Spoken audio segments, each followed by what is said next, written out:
everyone, welcome back to another video from Editing Basics.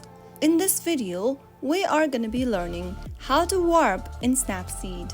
Warping in Snapseed can be done using the perspective tool, which allows you to adjust the perspective of an image to achieve a warping effect. So here is how you can do it. Launch open Snapseed application from your app drawer. Tap on the plus button on the middle of the screen to load up your image you want to edit. Select an image you'd like to use from your device's gallery. Now click on Use at the top right to import the image. Once you click on the Use option, you will be able to preview your image on the screen.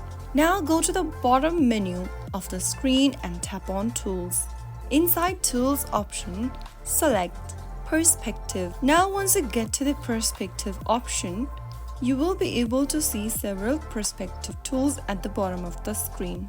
Tilt, Rotate, Scale, and Free.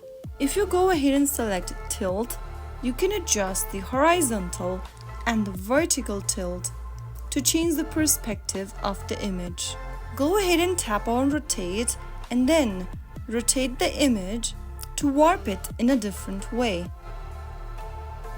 Similarly, the Scale option will help you scale the image to warp it by resizing. There is also another option that says Free, which can help you drag the corner of the images to manually warp it. Apply the warp effect according to your choice, and then after you choose and edit your picture, Snapseed will automatically fill in the empty spaces created by the warp, trying to match the surrounding areas. Once you are satisfied with the warp effect, click on the tick mark at the bottom right corner and save your images by clicking on Export at the bottom right and choose one of the save options. By following these steps, you can effectively warp images on Snapseed to create unique and interesting effects. I hope the tutorial was helpful to you. If it was, go ahead and give us a thumbs up. Don't forget to subscribe to the channel by hitting the subscribe button. Press the bell icon so that you'll never miss another upcoming upload from us. I will be back again in the next video. Thank you for watching.